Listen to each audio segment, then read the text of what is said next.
Anthony Moreau, I'm the CEO of American Eagle Gold, and with me is the lead geologist, Prowse, who is at Roundup right now. Neil, we had a great fourth drill hole. Tell us about significance. 528 meters of 0.45% copper equivalent. We discovered a new copper zone. Tell us about it. Yeah, so some very nice near surface mineralization, and that continued down to about 168 meters, and then a bit of not as well mineralized rock, but we pushed down and below 360 meters, we hit some very compelling mineralization, a very well bornite chalcopyrite mineralized conglomerate with some really nice porphyritic diking in there with conspicuous coarse bornite mineralization throughout that. So yeah, really compelling mineralization from copper minerals, and there was also some really good solid gold grades to boot, which weren't previously encountered in the North Zone. So yeah, so this lower 185 meters of 0.74 copper equivalent is a significant improvement over the nearest historical drilling. So it's yeah, really compelling.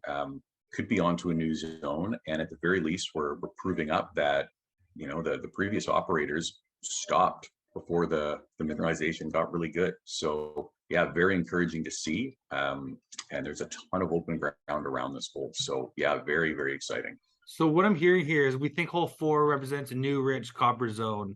You know, what's the potential there? Well, yeah, so a newer zone down deep, and this really confirms the interpretation by the geophysicists who were looking at the project previous to us drilling, that, you know, a lot of these holes bottomed in mineralization, and maybe some of the best stuff is deeper down.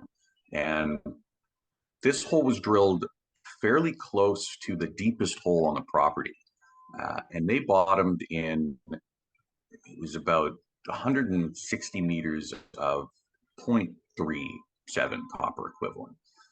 So compelling, but not spectacular. We pushed further, and the grade kept improving. So our bottom was 185 meters of 0.74 copper equivalent.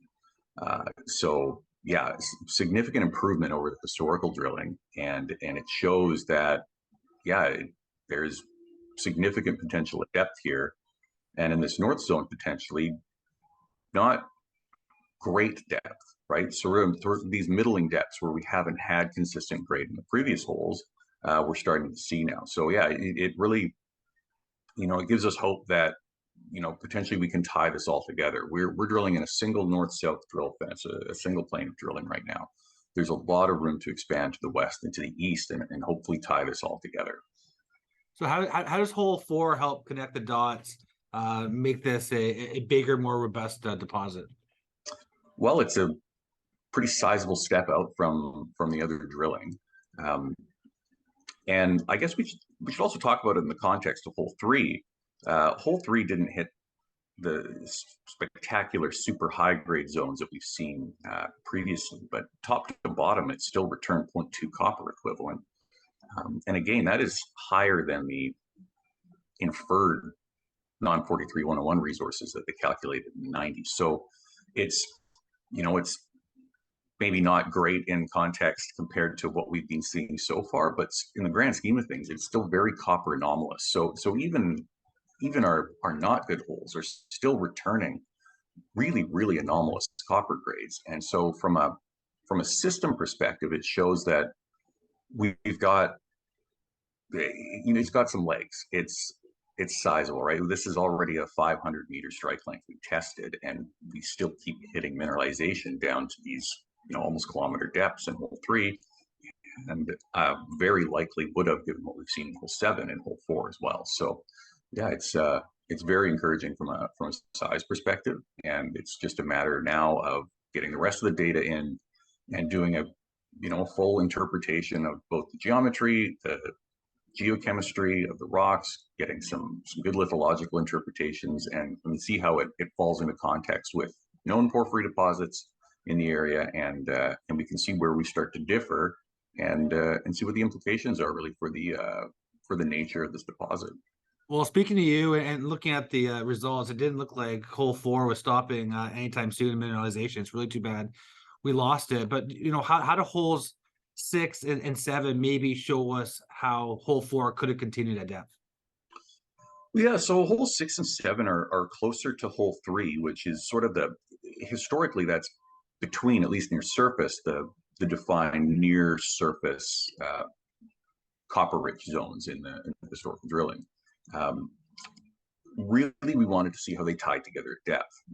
Hole 6 and hole 7 both encountered some really encouraging densely bornite mineralized dikes that cut our intrusive rocks and our volcanic rocks. And that's starting to come into focus here as potentially the real prize of this is we have this later pulse of magnetism that's bringing with it a lot of copper.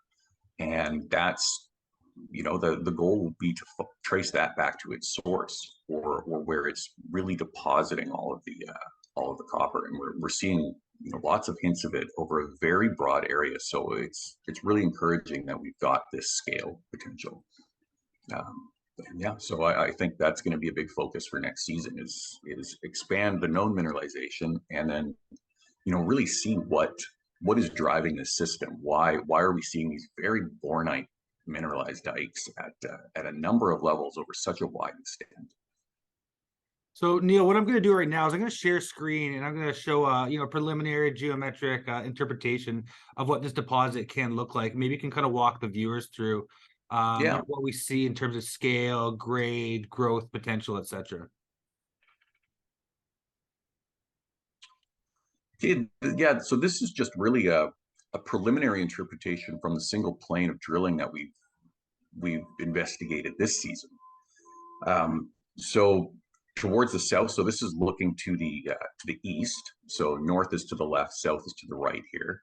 And so at the far right of the figure, near surface, we see our high copper gold zone.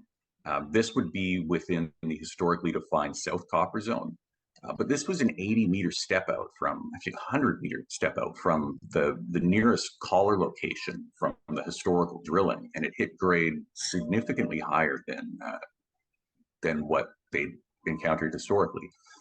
So the implications for the size and scale of this near surface mineralization are that it is probably significantly larger than historical operators knew. So that's going to be another focus for next season is really expanding that near surface high gold, high copper zone, and seeing how or does it tie into what we keep hitting deeper down. As we step to the north, we get another near surface high grade zone, and then some very nice higher grade at depth, and it's just really stepping in and out of this plane to see how it all ties together. So yeah, we've got our big, kind of bulk tonnage areas, and then we've got down deep in hole 1 and hole 2, we have some really dense bornite veining as well. That's returning some very high grades. So there's also some really talking multiple percent copper intercepts as a secondary sort of target to help even boost this thing even further. So there's still a lot to test here. Yeah, and we should also note that the grade around the higher grade zones is also not terrible. Like we're still talking in the near 1,000 parts per million copper throughout a lot of this.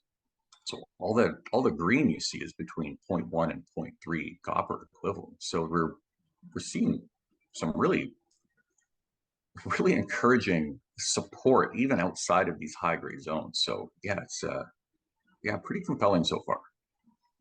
Yeah, thanks, Neil, for that. I want to remind the viewers that this is very early days. We only have 4 holes in assay. Yeah. There's potential to get this a lot bigger. We've just drilled along a fence, done very little step out. So this is just early days, and just wait until we have all of our assays in. We can use Neil and Charlie's brains and really vector ourselves into the high grade using the models, etc. Most of these drill holes are essentially blind. I told investor if we just had one of our 7 drill holes come out like this, like that would be a success. And so far, all 7 are right in mineralization. So look, we have news ahead. Holes 5 to 7 are still to come out. They're aggressive. There are step outs. It's going to show a lot more with each drill hole. We'll expand this mineralization, really tell more of a story of how large this deposit can be. We think it really can be substantial. But again, it's early days, and we have news coming out. So Neil, thank you very much for participating in this interview. We're very excited. Do you have anything you want to leave us with before we go? No, always a pleasure. About to head down to the Roundup conference there and actually talk about the rocks that we have on display. So yeah, if you're in Vancouver for the next couple days, stop by. Thanks, Neil.